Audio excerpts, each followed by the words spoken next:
Hi everyone, welcome to Roshnisfoodnlife. എന്തൊക്കെയുണ്ട് എല്ലാവർക്കും വിശേഷങ്ങളൊക്കെ? സുഖമായിട്ടിരിക്കുന്നു എല്ലാവരും. അപ്പോൾ ഇവിടെ ഞങ്ങൾ സുഖമായിട്ടിരിക്കുന്നു, കുഴപ്പമൊന്നുമില്ല, ഹാപ്പിയാണ്. അപ്പോൾ ഞാൻ ഇന്ന് വന്നിരിക്കുന്നത് ഒരു പുഡിംഗ് റെസിപ്പി ആയിട്ടാണ്. അപ്പോൾ ഞാൻ ആദ്യമായിട്ടാണ് പുഡിംഗ് നിങ്ങൾക്ക് പ്രസന്റ് ചെയ്യാൻ പോകുന്നത്. അപ്പം പുഡിംഗ് എന്ന് പറയുമ്പോൾ നമ്മുടെ മനസ്സിൽ തന്നെ വരുന്നത് എന്താണെന്നൊക്കെയാ, ശരിയായിട്ട് വരുമോ, അതിൻ്റെ കൺസിസ്റ്റൻസി ഒക്കെ കറക്റ്റ് ആവുമോ, അത് ഹാർഡായി പോവോ, അല്ലെങ്കിൽ വെന്ത് കിട്ടത്തില്ലേ, പിന്നെ എൻ്റെ കയ്യിൽ ചൈന ഗ്രാസ് ഇല്ല, അപ്പം അങ്ങനെയൊക്കെ കുറേ സംഭവങ്ങളെല്ലാം വരാറ് മനസ്സിലോട്ട്.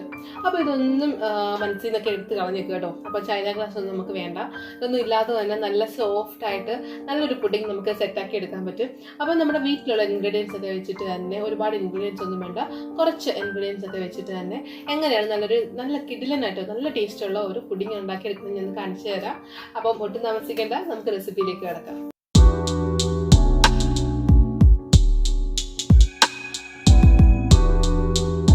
അപ്പൊ നമ്മുടെ എഗ്ലെസ് കാരമലൈസ്ഡ് പുഡിംഗിന് ആവശ്യമായ ഇൻഗ്രീഡിയൻസ് ഒക്കെ ഞാൻ എടുത്തു വെച്ചിട്ടുണ്ട്. എന്തൊക്കെയാന്ന് നോക്കാം. അപ്പോൾ ഞാനിവിടെ 1.5 കപ്പ്, നമ്മുടെ മെഷർമെന്റ് കപ്പിന് 1.5 കപ്പ് പാലെടുത്ത് വെച്ചിട്ടുണ്ട്. അതുപോലെ തന്നെ പഞ്ചസാര നമുക്ക് ആവശ്യമായെന്ന് വെച്ച് കഴിഞ്ഞാൽ 4 ടേബിൾ സ്പൂൺ, അതായത് 1/4 കപ്പ് പഞ്ചസാരയാണ് വേണ്ടത്.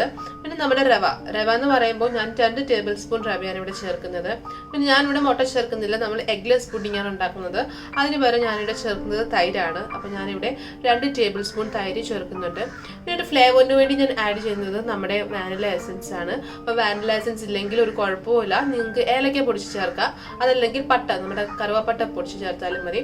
ഞാൻ കുറച്ച് ബട്ടർ കൂടി ചേർക്കുന്നുണ്ട് ഒരു ടേസ്റ്റിന് വേണ്ടി. അപ്പോൾ ഇത്ര ഇൻഗ്രീഡിയൻസേ ഉള്ളൂ. അപ്പോൾ ബട്ടർ ഇല്ലെങ്കിൽ കുഴപ്പമില്ല, അതിന് പകരം നെയ്യ് ചേർത്താലും മതി കേട്ടോ. അപ്പം നമ്മുടെ വീട്ടിലുള്ള ഇൻഗ്രീഡിയൻസ് ഒക്കെ തന്നെയല്ലേ ഇത്. അപ്പൊ ഇത് വെച്ചിട്ട് നമുക്ക് എങ്ങനെയാണ് നല്ല അടിപൊളി പുഡിംഗ് ഉണ്ടാക്കുന്നത് നോക്കാം. അപ്പൊ നമുക്ക് ആദ്യം തന്നെ നമ്മുടെ പഞ്ചസാര ഒന്ന് മെൽറ്റ് ചെയ്തെടുക്കാം. കാരമലൈസ് ജസ്റ്റ് ഒത്തിരി അങ്ങ് ആക്കണ്ട, അപ്പൊ ജസ്റ്റ് ഒന്ന് മെൽറ്റ് ആയി ഒരു ലൈറ്റ് ഷെയ്ഡ് വരുമ്പോൾ തന്നെ നമുക്ക് ബാക്കിയുള്ള ഇൻഗ്രീഡിയൻസ് ഒക്കെ ആഡ് ചെയ്ത് കൊടുക്കാം. അപ്പൊ ആദ്യം തന്നെ ഞാനൊരു പാൻ ഗ്യാസ് സ്റ്റൗവിൽ വെച്ചിട്ടുണ്ട്. അതിലേക്ക് നമ്മുടെ പഞ്ചസാര ചേർത്ത് കൊടുക്കാം.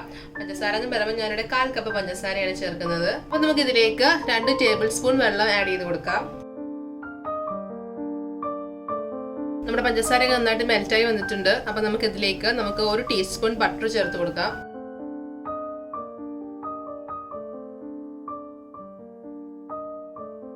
അപ്പൊ ചെറിയതായിട്ടൊരു ലൈറ്റ് ബ്രൗൺ ഷെയ്ഡൊക്കെ വന്നു തുടങ്ങിയിട്ടുണ്ട്. അപ്പൊ നമുക്ക് അതിലേക്ക് പാല് ആഡ് ചെയ്ത് കൊടുക്കാം. പാലെന്ന് പറയുമ്പോൾ ചൂട് പാല് വേണം ചേർത്ത് കൊടുക്കാൻ, തണുത്ത പാല് ചേർക്കരുത്. അപ്പൊ നമ്മുടെ പഞ്ചസാര ഒരുപാട് അങ്ങ് കാരമലൈസ് ആവാൻ നിന്ന് കഴിഞ്ഞു കഴിഞ്ഞാൽ പറ്റുന്ന പ്രശ്നം എന്ന് വെച്ച് കഴിഞ്ഞാൽ, അപ്പൊ നമ്മള് പാൽ അങ്ങോട്ട് ഒഴിക്കുന്ന സമയത്ത് അതങ്ങ് കട്ടിയായിപ്പോവും, നമ്മുടെ കാരമൽ അങ്ങ് കട്ടിയായിപ്പോവും. അപ്പൊ അത് പ്രത്യേകം ശ്രദ്ധിക്കണം. തണുത്ത പാൽ ഒരിക്കലും ചേർക്കരുത്, നല്ല ചൂട് പാല് മാത്രമേ ചേർക്കാവൂ. പഞ്ചസാരയും ബട്ടറും ഒന്ന് നന്നായിട്ട് മിക്സ് ആയി കഴിഞ്ഞതിന് ശേഷം നമുക്ക് പാല് ചേർത്ത് കൊടുക്കാവുന്നതാണ്. ഇപ്പൊ നമ്മുടെ പാല് നന്നായിട്ട് തിളച്ചിട്ടുണ്ട്.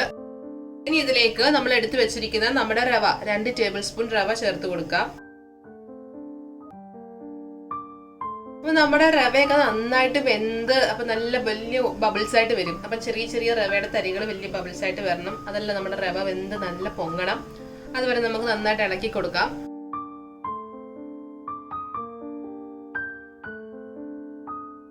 അതുപോലെ നിങ്ങൾക്ക് ഇതിനകത്ത് വറുത്ത റവയും ചേർക്കാം, വറക്കാത്ത റവയും ചേർക്കാം. അങ്ങനെ നിർബന്ധമൊന്നുമില്ല ഇന്ന റവ ചേർക്കണമെന്നുള്ളത്.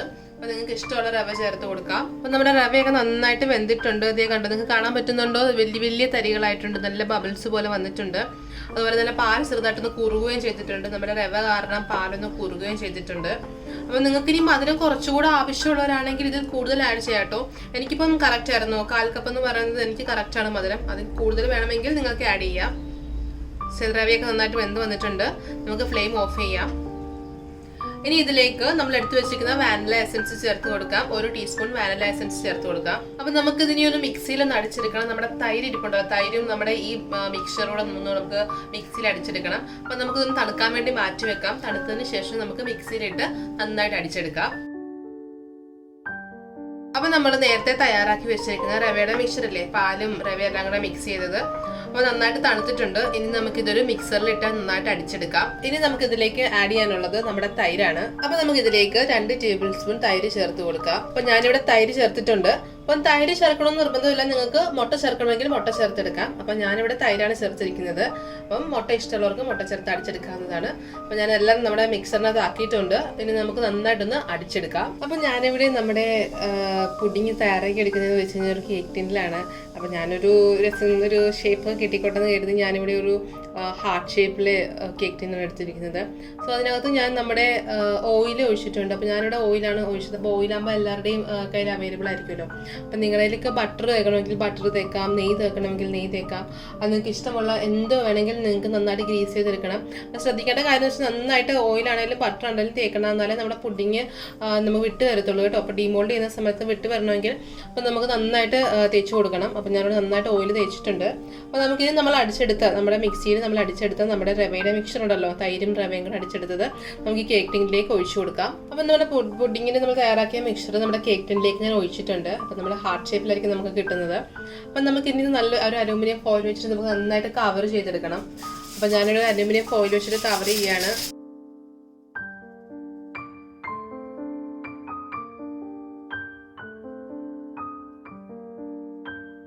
അപ്പം ഞാനിവിടെ നമ്മുടെ കേക്ക് ടിൻ കവർ ചെയ്തിട്ടുണ്ട്. അപ്പം നന്നായിട്ട് അലുമിനിയം ഫോയിൽ വെച്ച് കവർ ചെയ്തിട്ടുണ്ട്. അപ്പം ഞാൻ നമ്മുടെ ഇഡ്ഡലി പാത്രത്തിൽ വെച്ചിട്ടാണ് നമ്മളിത് കുക്ക് ചെയ്തെടുക്കുന്നത്. അപ്പം ഇഡ്ഡലി പാത്രം ഞാനിവിടെ ചൂടാകാൻ വെള്ളം ഒഴിച്ച് ചൂടാകാൻ വേണ്ടി വെച്ചിട്ടുണ്ട്. അപ്പം കുറച്ച് നേരം അടച്ച് വെച്ച് നന്നായിട്ട് ചൂടായതിനു ശേഷം നമ്മുടെ ഈ കേക്ക് ടിൻ പുഡിങ്ങിൻ്റെ മിക്സർ അടങ്ങിയ കേക്ക് ടിൻ നമുക്ക് അതിലേക്ക് ഇറക്കി വെക്കാം. അപ്പം നമ്മുടെ കേക്ക് ടിൻ ഞാൻ നമ്മുടെ ഇഡ്ഡലി പാത്രത്തിനകത്ത് വെച്ചിട്ടുണ്ട്. അപ്പം ഞാൻ പറഞ്ഞില്ല അലുമിനിയം ഫോയിൽ വെച്ച് കവർ ചെയ്ത് നന്നായിട്ട് വെച്ചിട്ടുണ്ട്. അപ്പം നമുക്കിതൊരു 30 മിനിറ്റ്സ് എന്തായാലും 30 മിനിറ്റ്സ് എടുത്ത് കുക്കായിട്ട് വരാൻ വേണ്ടി അപ്പം ലോ ഫ്ലെയിമിൽ വെച്ച്, അപ്പം ഹൈ ഫ്ലെയിമിൽ ആക്കരുത്, ലോ ഫ്ലെയിമിൽ വെച്ച് നമുക്കൊരു 30 മിനിറ്റ്സ് അടച്ച് വെച്ച് കുക്ക് ചെയ്തെടുക്കാം. അപ്പം നമ്മുടെ പുഡിങ് ഇവിടെ റെഡി ആയിട്ടുണ്ട്. അപ്പം ഞാനിവിടെ എക്സാക്ട് 30 മിനിറ്റ്സ് കഴിഞ്ഞപ്പം പുറത്തെടുത്ത് നോക്കിയപ്പം എൻ്റെ കറക്റ്റ് ആയിരുന്നു, എൻ്റെ വേവ് കറക്റ്റ് ആയിരുന്നു. അപ്പം നമ്മൾ വേവ് കറക്റ്റ് ആണോ നോക്കുന്നത് എങ്ങനെയാണെന്ന് വെച്ച് കഴിഞ്ഞാൽ നമ്മൾ സെയിം കേക്കിൻ്റെ പോലെയൊക്കെ തന്നെ നമ്മുടെ ഒരു ടൂത്ത് പിക്ക് ഉപയോഗിച്ചിട്ട് നമുക്കൊന്ന് പ്രിക്ക് ചെയ്ത് നോക്കാം. അപ്പം അതേ കണ്ടോ, കാണാൻ പറ്റുന്നുണ്ടോ? ഒന്നും വന്നിട്ടില്ല. അപ്പോൾ അതിനർത്ഥം നമ്മുടെ പൊടി നന്നായിട്ട് കുക്കായിട്ടുണ്ടെന്നാണ്. അപ്പോൾ നമുക്ക് നന്നായിട്ട് തണുത്തതിന് ശേഷം മാത്രമേ പുറത്തെടുക്കാവൂ, അല്ലെങ്കിൽ വിട്ട് വരില്ല. അപ്പോൾ ഞാനിവിടെ നന്നായിട്ട് തണുത്തതിന് ശേഷം ഫ്രിഡ്ജിൽ ഒരു 2 മണിക്കൂർ വെക്കുന്നുണ്ട്. അതിനുശേഷം പുറത്തെടുത്തിട്ടാണ് ഞാൻ ഡിമോൾഡ് ചെയ്യുന്നത്. അപ്പോൾ നമുക്കിത് തണുക്കാനായിട്ട് വെക്കാം. അപ്പം നമ്മുടെ പുഡിങ് ഞാനിവിടെ ഡിമോൾഡ് ചെയ്തെടുത്തിട്ടുണ്ട്. അപ്പോൾ ഞാൻ കുറച്ച് ചോക്ലേറ്റ് ഗ്രേറ്റ് ചെയ്ത് അതിൻ്റെ പുറത്ത് ഇങ്ങനെ ഇട്ടിട്ടുണ്ട്. അപ്പോൾ നിങ്ങൾക്ക് ചോക്ലേറ്റ് സിറപ്പ് വേണമെങ്കിൽ അതിൻ്റെ പുറത്ത് ഇങ്ങനെ ഒഴിച്ച് കൊടുക്കുക. അപ്പോൾ നിങ്ങൾക്ക് ഇഷ്ടമുള്ള രീതിയിൽ ഉപയോഗിക്കാം. ഇനി ഇതൊന്നും ഇല്ലെങ്കിൽ തന്നെ നിങ്ങൾക്ക് അല്ലാതെ തന്നെ കഴിക്കാൻ നല്ല ടേസ്റ്റി ആയിട്ടൊരു പുഡിങ് ആട്ടോ. അപ്പം വളരെ പെട്ടെന്ന് തന്നെ ഉണ്ടാക്കാൻ പറ്റുന്നത്, കാരണം നമ്മുടെ റവ വീട്ടിലുള്ള സാധനങ്ങൾ മാത്രമല്ലേ ഉള്ളൂ. അപ്പം അത് വെച്ചിട്ട് എല്ലാവർക്കും ഉണ്ടാക്കാൻ പറ്റുന്ന ഒരു പുഡിങ് ആണ്. എല്ലാവരും ട്രൈ ചെയ്ത് നോക്കണം. പിന്നെ നമ്മൾ ഈ പാത്രത്തിൽ നമ്മൾ ഒഴിക്കുന്ന പാത്രം ഇപ്പോൾ കേക്ക് ടിന് തന്നെ വേണമെന്നില്ല, ഏത് പാത്രത്തിൽ വേണമെങ്കിലും നിങ്ങൾക്ക് ഒഴിച്ച് ഈ പുഡിങ് ഉണ്ടാക്കിയെടുക്കാൻ പറ്റും. അപ്പം പ്രത്യേകം ശ്രദ്ധിക്കേണ്ട കാര്യം എന്ന് വെച്ച് കഴിഞ്ഞാൽ ഇത് ഭയങ്കര സോഫ്റ്റ് ആണ്, പുഡിങ് ഭയങ്കര സോഫ്റ്റ് ആണ്. ഞങ്ങൾക്ക് കട്ട് ചെയ്ത് കാണിച്ചു തരാം. അപ്പം ഇളകി വരാൻ ഭയങ്കര പാടായിരിക്കും. അപ്പം നിങ്ങൾ ശ്രദ്ധിക്കേണ്ട കാര്യം നന്നായിട്ട് ഓയിൽ തേക്കണം. നന്നായിട്ട് ഓയിൽ ഏത് പാത്രത്തിലാണോ ആ പാത്രത്തിൽ നന്നായിട്ട് ഓയിൽ തേക്കണം, അല്ലെങ്കിൽ ബട്ടറോ ഗീയോ എന്തെങ്കിലും തേച്ചിട്ട്. പിന്നെ അതുപോലെ തന്നെ നമ്മൾ പുഡിങ് പുറത്തെടുത്ത് നന്നായിട്ട് തണുത്തതിന് ശേഷം ഫ്രിഡ്ജിലും വെച്ചതിന് ശേഷം എടുത്തു കഴിഞ്ഞാൽ അത് നന്നായിട്ട് നമുക്കിങ്ങനെ വിട്ട് വരും. ഇനി എന്നിട്ടും വിട്ട് വരുന്നുണ്ടെങ്കിൽ നമ്മുടെ സൈഡ് ഉണ്ടല്ലോ, സൈഡ് ഇങ്ങനെ കത്തി വെച്ചിട്ടൊന്ന് വിടിവിച്ച് കൊടുത്താൽ മതി, നന്നായിട്ട് ഇളകി വരും കേട്ടോ. അപ്പം നിങ്ങൾക്ക് എല്ലാവർക്കും ഇഷ്ടപ്പെടുന്ന ഒരു ടേസ്റ്റി ആയിട്ടുള്ള പുഡിംഗ് ആണ്. എല്ലാവരും ട്രൈ ചെയ്ത് നോക്കണം. ട്രൈ ചെയ്ത് നോക്കിയിട്ട് നിങ്ങളുടെ അഭിപ്രായങ്ങളൊക്കെ കമന്റ് ബോക്സിൽ ഇടണം. അപ്പം എല്ലാവർക്കും വീഡിയോ ഇഷ്ടപ്പെട്ടു ഞാൻ പ്രതീക്ഷിക്കുന്നു. ഇഷ്ടപ്പെട്ട് കഴിഞ്ഞാൽ വീഡിയോ ലൈക്ക് ചെയ്യണം, എല്ലാവർക്കും ഒന്ന് ഷെയർ ചെയ്ത് കൊടുക്കാൻ വേണം കേട്ടോ. ആരെങ്കിലുമൊക്കെ സബ്സ്ക്രൈബ് ചെയ്യാൻ വിട്ടുപോയിട്ടുണ്ടെങ്കിൽ ഒന്ന് സബ്സ്ക്രൈബ് ചെയ്തേക്കണേ. അപ്പോൾ അടുത്തൊരു അടിപൊളി വീഡിയോ ആയിട്ട് ഞാൻ വേഗം വരാം. അതുവരെ ബൈ, ടേക്ക് കെയർ.